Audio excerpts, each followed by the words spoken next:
You're listening to the Afro Chi Podcast, a show for my fellow Black female energy healers and the everyday woman who wants to heal her energy in a creative and holistic way.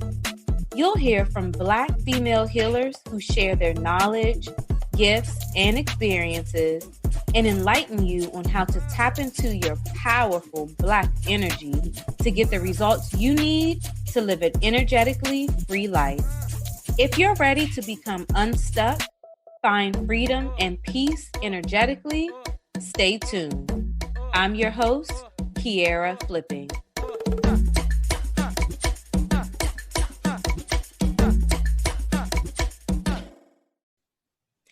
Okay, you guys, today I have a very special guest that is going to talk with us about the importance of hormones and their relationship to Black women and energy. Our guest is the founder of Manifesting Me Wellness, where she offers holistic mental health therapy, yoga, Reiki, and hormone wellness counseling. You can find out more about her and her offerings at manifestmewellness.com and on Instagram at manifestmewellness. Here to speak with us today is Katrina. How are you? I'm doing well. How are you? I am great. I am super excited. We got to chat a little bit before recording, and I was just telling you how excited I was to find you, to find your practice, and that I really could relate a lot to your business because I too am a mental health therapist that has a practice that is very holistic. So I'm always glad to find other practices who are incorporating the importance of mind, body, spirit connection in the work that we do in mental health therapy. So I'm just excited to have you. And what I found really unique about your practice is hormone wellness. And when I saw that, I was like, ooh, now that's interesting. So I was so interested in just chatting with you so you can help educate me and educate the listeners about the importance of hormone wellness. So thank you for being here. Yeah, thank you for having me. I'm really excited to have this conversation as well. Nice. So let's just open it up with, can you just talk about, the work that you do around hormone wellness? Okay. So I actually incorporate hormone wellness into all of the different services that I offer. It's something that I happened upon in a way in a lot of my work with clients in mental health therapy and energy work, just noticing that a lot of people are experiencing issues with hormone imbalances, whether it be related to their menstrual cycles, related to sleep or other disorders. And so the work that I do is helping people to make the connection between the symptoms that they are experiencing and maybe some of the hormones that might be off within the body. And then we talk about that from an energetic standpoint, incorporate some movement, do some emotional and mental healing, and do some energy work to help to balance those hormones and help them to find balance in their life overall. Yeah. Could you speak a little bit more about, and I love the connection of how you tie energy work into it, but could you speak a little bit more about just energetically how energy and hormones are related? Yeah.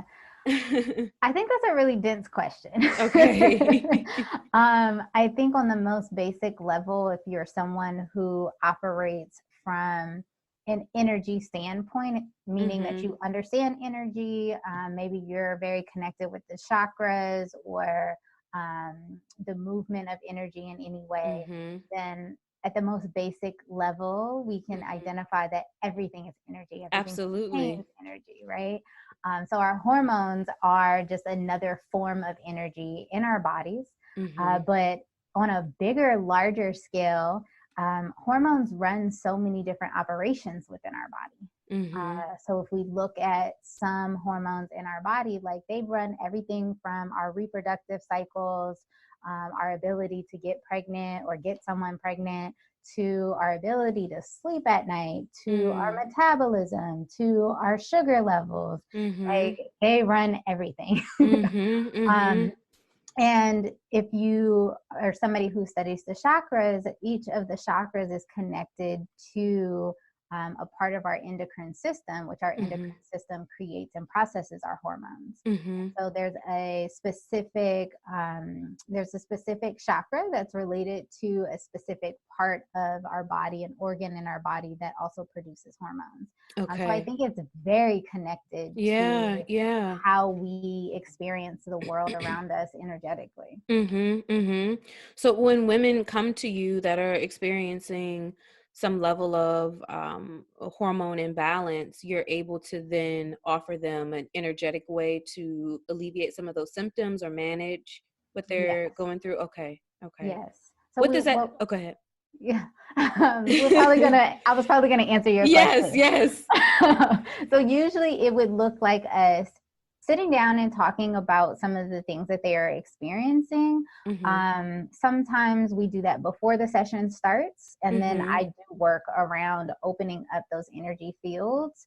Specifically, some people are a little bit more skeptical and they like to just get the energy work out the way. Yes. And afterwards, I'll mention like, hey, it felt like there was some blocked energy in this area, or some stagnant energy in that area, or maybe like some heavy energy, or even like overactive energy in this area, which is creating an imbalance for you. I'm wondering what that might be connected to. And so I'll name like some symptoms, and I'm very particular, especially with people who menstruate, to mention like, hey, how's your cycle? What's going on with your menstruation cycle? Have you, and also asking, have you been pregnant recently? Have you had any other shifts that could be hormonal, like getting on or off of birth control, things of that nature? Wow. And so I will talk to them about those things. And I think a lot of the times we're not used to having those conversations. And so they're like, yeah, like I've been experiencing like these mood fluctuations, but nobody asked me about my cycle. Hey Queens, isn't this such a great episode? Be sure to check out the Afro Healers Directory, where you can find healers in your area offering similar services to the guests on today's podcast. If you are a healer, please be sure to join the directory so that Black women can locate your healing services and offerings. To join and view the directory, please visit afroqi.com. Okay, let's jump back into this episode. Wow. And realizing like, oh, okay, so there is something happening with my cycle, which is probably, I would say like our cycle is another vital sign. If you are someone who menstruates and your cycle is out of whack for whatever reason, that is another vital sign, just like your heartbeat, of what's going on in your body, energetically as well as physically. So then once we identify where that is, we can help to identify what chakra areas might be impacted and what imbalances are there. I give them some work that they can do at home. I'm really big on like essential oils, crystal work, nice. Even mental health work, obviously. So journaling, sitting with a counselor if they have one, or I give them some prompts that maybe they can sit with for themselves, really focusing on meditation or yoga or different things of that nature. So I offer a lot of different things depending on what somebody is open to help them do that. Yeah. And it's so beautiful to hear all of the holistic things that you are offering to help women balance their hormones. Yes. That is so beautiful. How did you come to find hormone wellness? Like, what brought you into this work? My own experience. I think I think a lot of the times that's what it is for many of us, right? So as someone who has probably since the age of 13, 14, when I started my menstrual cycle, have always had issues with my menstruation. It's either never been regular, or it disappeared for months at a time, sometimes up to about a year, just not having any menstruation at all. And then just really painful cycles, really emotionally draining cycles, lack of sleep, like everything under the sun related to my cycle. I just really had a hard time when I hit puberty. And realizing after after college, so after about the age of 21, I just realized I was tired of Western medicine, tired of being on birth control because it wasn't helpful, and realizing it was also impacting my mental health so much more than just my physical health. My physical health wasn't great, but my mental health was really, really not well. Okay. And I just started exploring, reading up on things, studying things, getting to know more information.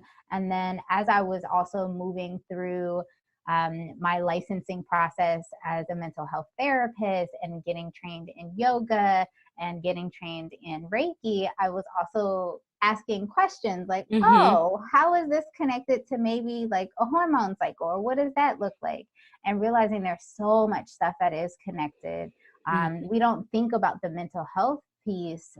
We don't think about the hormone piece when we talk about mental health a lot of the time. That conversation is not being had.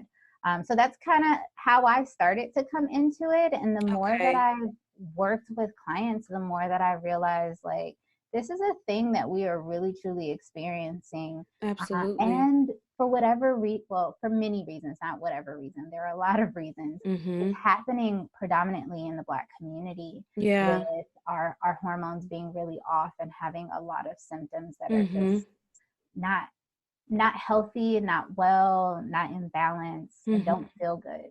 Yeah, could you talk a little bit more about that, like specifically for Black women, and why we in particular should be knowledgeable about our hormones? Well, I think in general, we should be knowledgeable about everything that's going on within our bodies, right?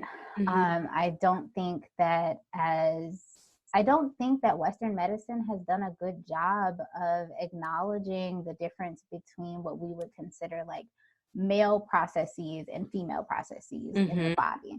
Everything's really been focused on like 21-year-old men.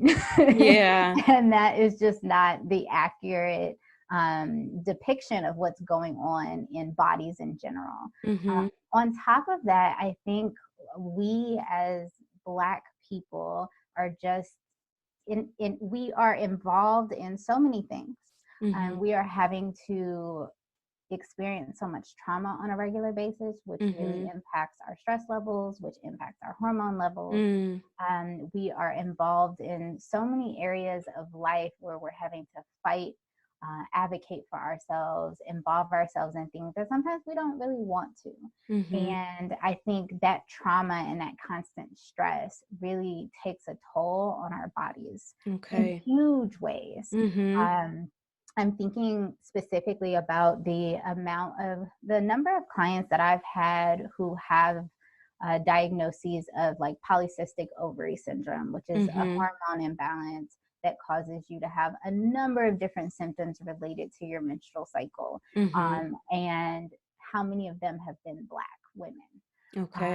I'm thinking about the number of Black people that we can identify who have diagnoses of diabetes and how rampant that is in our community. And we don't identify that diabetes is an endocrine disorder because there is a hormone in our body that regulates our sugar. So if you have issues with insulin, that is a hormone in your body that is not being regulated correctly, and if you don't have an understanding of the hormone functions in your body, you don't understand how to work with that. So I think there are so many different avenues that make this important for us. Whatever works for you, like figure out which one is more important for you to start to learn. But I think it's such a wide field, and there's so much that it impacts, from our mental health, our physical health, our emotional health, and our overall ability to be well. Yeah. So for these women that are coming in with the diagnosis that you mentioned, the two that you mentioned, for you're able to help them tap into the energetic connection to that diagnosis to find healing that way?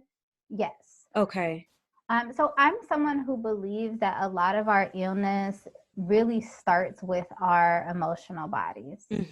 So as a mental health therapist, my question is always like, well, what was happening during that time? How were you feeling during that time? What was the experience during that time that maybe was the impetus for whatever these imbalances in your body are, that pain that you're having, that irregulation of your cycle, or whatever it may be. So I start there. And I think the emotional body is such an energetic body. When we start to experience any kind of emotions, bad or good, right? Whether we judge them or not, we experience the emotions. It gets stored in the cells of our body. Yeah. And then energetically, our body has to move through that. That it being stored in the cells of your body means that something's being blocked, something's stagnant. Yes. So then your body has to figure out other ways to kind of work around and create these processes that are typically normal, but are maybe more challenging in this moment because there's a blockage there. So I help them to identify where this blockage is, and maybe they can't identify the emotional piece, but I can help them to start to see where there might be some emotional things happening that they can look more deeply at. And then I help them to really like just sit with themselves and figure it out. I feel like, yes, I'm glad you said that. Yes. If anything else, like if you can sit with it long enough, I feel like the answer will come to you. And if not, your body and your mind will tell you how to heal. It may not completely say, hey, you remember that time in second grade when somebody was bullying you? That's what this is about. It may not say that. You may never get there, and that's okay. But it will tell you what is needed. Okay. For you to be able to heal. And that is that energetic piece. So we have to sit long enough to get there.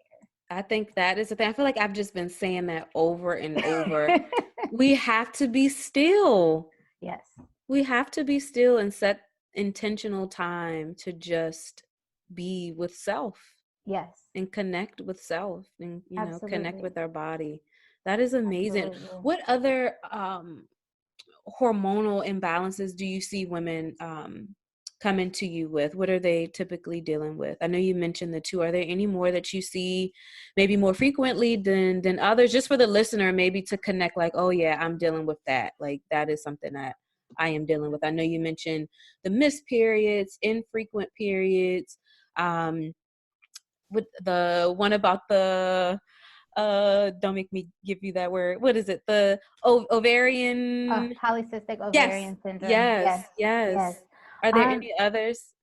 There are a few, and also there are more symptomology than diagnoses. Okay. Because a lot of people are not being diagnosed, or whether they're not seeking treatment because they just think it's normal. They've been experiencing it for so long, they never thought to go to the doctor about it, or doctors are just not catching it as much. In my practice, just of course, I say haphazardly, but we know the universe sends you the right people. In my practice, I've had so many people who have come to me that have been diagnosed with anxiety or depression for years.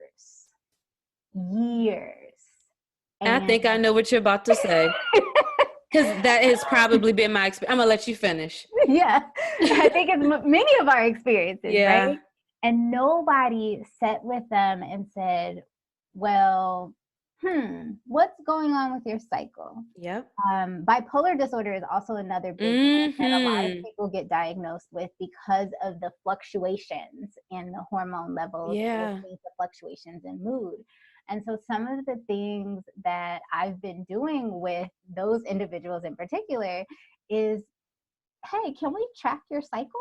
And then track your mood at the same time and see if maybe there's a connection. Right? We forget that, yes, when your cycle comes, like the days that you are bleeding, yes, there are things happening in your body, and you might have what we would call like PMS, right? You might have like mood swings, and you might have cramping and things of that nature, maybe more anxiety during that time or something like that. Maybe you just want to crawl in your bed and crawl under the covers and not talk to anybody. We typically get that. But we also don't realize that a lot of people also experience symptoms when they're ovulating. We don't realize that people experience symptoms the week before, or 2 weeks before, or the entire month, because we also don't realize, we think about the hormone changes as, okay, now I'm bleeding. Okay, now I'm not bleeding. But your hormones change pretty much every week. About once a week, there's a fluctuation in your hormones, which allows your body to do the process that it needs to do. So it allows your body to start bleeding so that you can release the egg that is there and you no longer need, right? So you're shedding. And then it has to switch hormones again, shift hormones again, so that you can stop bleeding. And then you have to shift hormones again so that you can ovulate. And then you have to shift hormones again so you can stop ovulating. And all of that can come with so much emotional baggage. So I've actually seen the reverse, where many people are coming to me with mental health diagnoses and not having the experience of getting any better, quote unquote, for years. And then we sit and realize, like, oh, this might be a function of your menstrual cycle. Let's go talk to your doctors about checking your hormone levels. Let's talk to your doctors about this birth control that you've been on for 15 years. Like, what is that doing in your body? Maybe we need to shift that as well. The other one that I see pretty often, I've been getting a lot of clients lately who have fibroids. And we don't realize that fibroids, it's literally a mass inside of your uterus. And we don't realize how that is also connected to our hormone levels. So I've been getting a lot more people with fibroids, and that is really rampant in the Black community as well. And we're able to connect that to the emotional body, because usually with fibroids, we're holding on to a lot of stuff that just means that we're not letting go, we're not releasing. But then also we're able to connect that in general to some of the things that are happening inside the body energetically. There's just so much that's not being moved through in the body because of the fibroid. So those are the ones that I think I see the most often. And I'm just so thankful for you and for other providers who, again, really connect mind, body, and spirit. Like, who, because it's no way to just focus on the one. And I know people are gonna be like, oh my God, Kiera, I keep forgetting the correct name, PCOS, but the long name. Polycystic ovary syndrome. Yes. So for everybody who have a hard time, I just call it PCOS. But in my practice, I had found that a lot of women were coming previously diagnosed with depression, or maybe even I was sort of thinking about, like, could this be depression? And as I talked with them more and just evaluated them more on a hormonal level, I found, like, literally, if I took the clients, females that were diagnosed with depression, and then like went down and saw how many had PCOS, it was so many. Like, so it's like, all right, like, is this truly a mental health diagnosis of depression, or is this the symptoms of depression being triggered by the PCOS, who is then being triggered by an imbalance of your energy? Like, I'm like going down the line, like, okay, we're looking like this, but let me keep ticking back to see what is the root of these things, Absolutely. And I wish so many more providers would do that. I really, really wish it. I mean, it's something, at least when I was studying for my clinical exams, they tell you the first thing is to send them to the doctor to make sure that everything is in balance, that everything is okay. And I don't think that enough providers are doing that on a regular basis. And I think it's important for people, us as people, just in general, to be aware that that is something that we need to be doing. Even if it is an emotional thing, go to your medical doctor and make sure you get everything checked out. Make sure that your hormone levels are okay. Make sure your vitamin and mineral levels are okay, because those imbalances can cause so many of the issues that we're experiencing. And then you have providers who are just not well versed and not asking the right questions. So we all end up with these mental health diagnoses, which a mental health diagnosis is just like a physical health diagnosis. It just gives you a rundown of your symptoms. but it doesn't get to the root cause if the root cause is hormonal. It's not just an imbalance in your brain. It's literally an imbalance in your hormone levels in your body that need to be corrected as well. Yeah. I love it. I love it. I feel like a lot of women will hear this and hopefully, want to focus energetically on how to balance their hormones. Do you have anything to offer to those women who want to begin? They want somewhere to start. Maybe this is the first time they've even heard of the idea of their hormones being connected to their energy. Maybe this is their first time they've ever heard that, but now they're like, okay, I need to tap into my energy. I need to tap into my hormones. Where can they start? Like for somebody who wants to just get started, what would you suggest? So I have two suggestions. Okay. My first suggestion, I have a free download that I created. It's called a Hormone and Mood Tracker, and it's literally just a 1-page sheet. And I always recommend that you track for at least 3 months. 6 months is even better.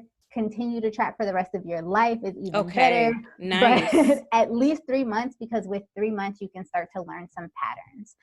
You have a lot of stuff happening in your body or in your life, a lot of stress happening. Doing it for a longer period of time will help because stress impacts your hormone levels. Okay. So the Hormone and Mood Tracker, it's just a sheet.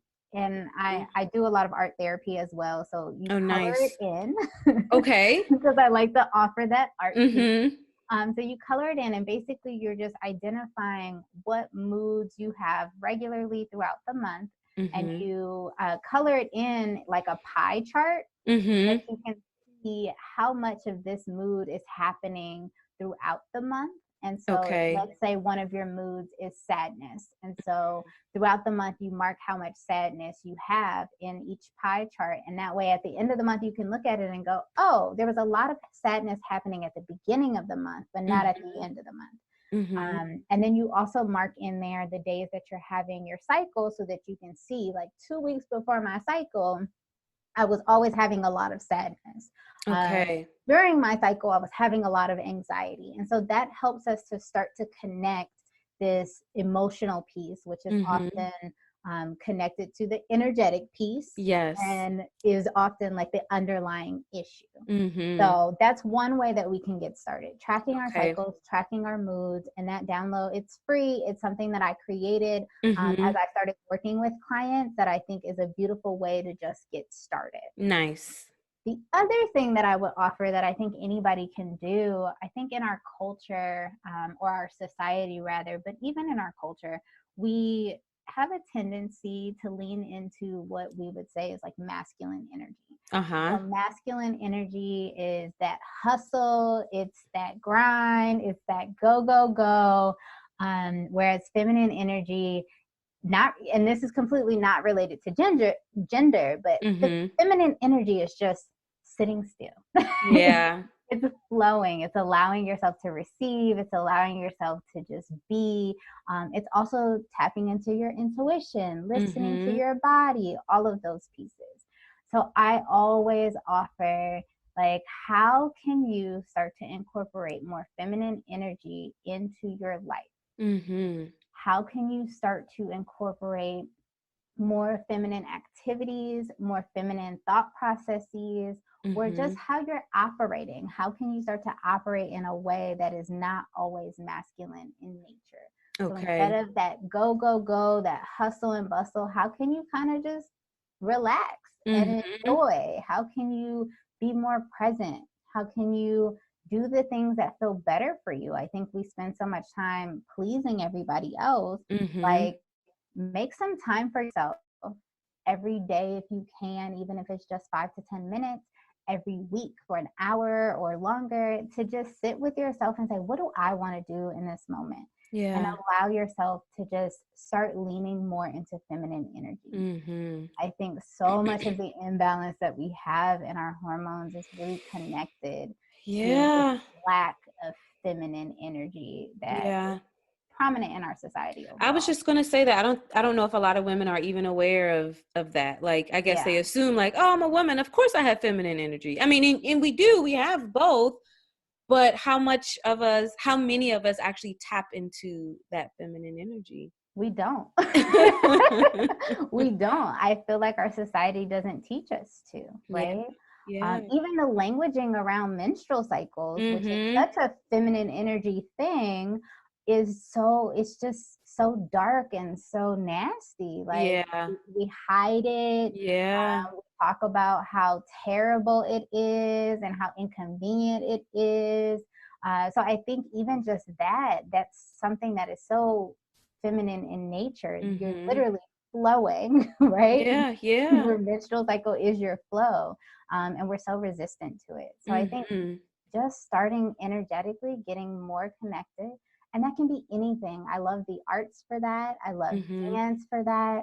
I love journaling. I love just tapping into emotions, sitting in silence, meditating, just anywhere where you're allowing yourself to receive and move and do what feels good for you and your body. Yeah, I love that. And again, I appreciate you, and I appreciate this conversation, because in our culture, in our community, I don't know how many mothers, grandmothers, aunties, godmothers, whomever, are knowledgeable enough to have these conversations with young girls around their cycle, around their hormones. It's like, it comes, it's like, here's this, it's going to keep coming. You put this in your panties when it comes. And that sometimes is the extent of the conversation. Oh, and you can get pregnant now, possibly. So that's a concern, but that's it. Like, there is no further dialogue around, tracking and the energy that's related to it, and the hormones that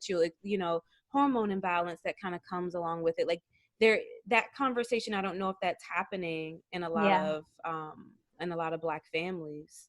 So I thank you for this, because now women can hear this and become educated themselves, and then teach this to their daughters, teach this to their nieces, their cousins, whomever, to the other generations that are coming up. So now they too can be knowledgeable about this and continue to pass it down. Because you're right, our cycle, our hormones are made to, be yucky, and we hide them when we're in school, and we tiptoe in the bathroom so nobody will know. And it's like, why is it why is that the energy around it?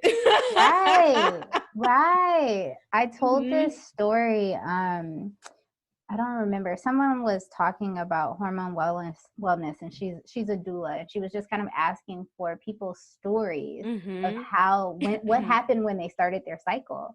And as much as I've had so many issues with my cycle, when I started my cycle for the first time, I was like, I was nervous. I was scared. I was like, what is this? My mom had talked to me about it. We had heard about it in school.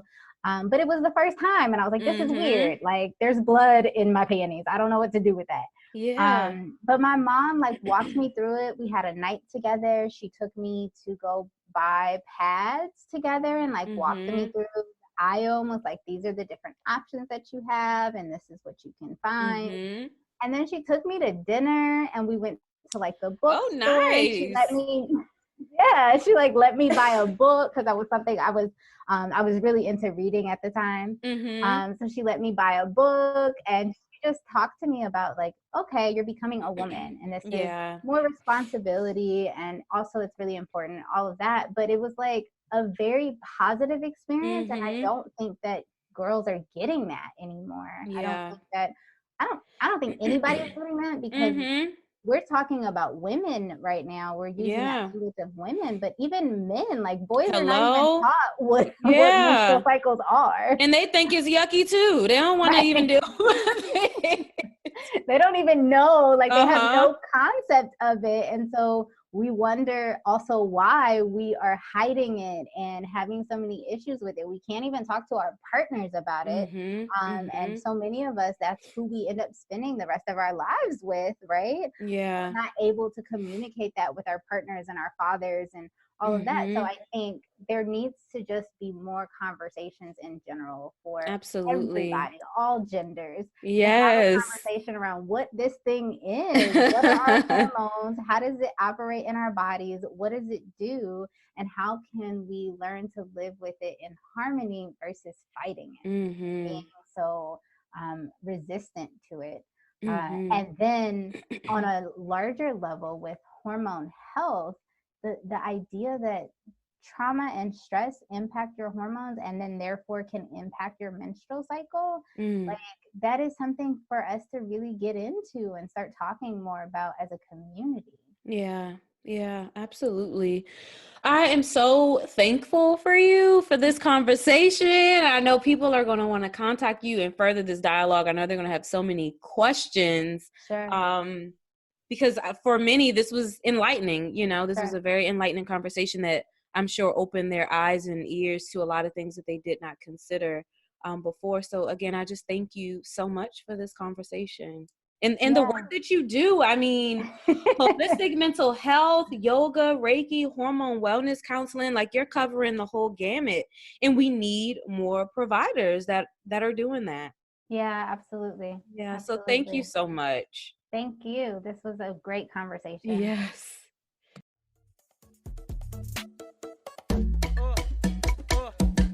Thanks for joining us this week on the Afro Chi podcast. Be sure to visit our website at afroqi.com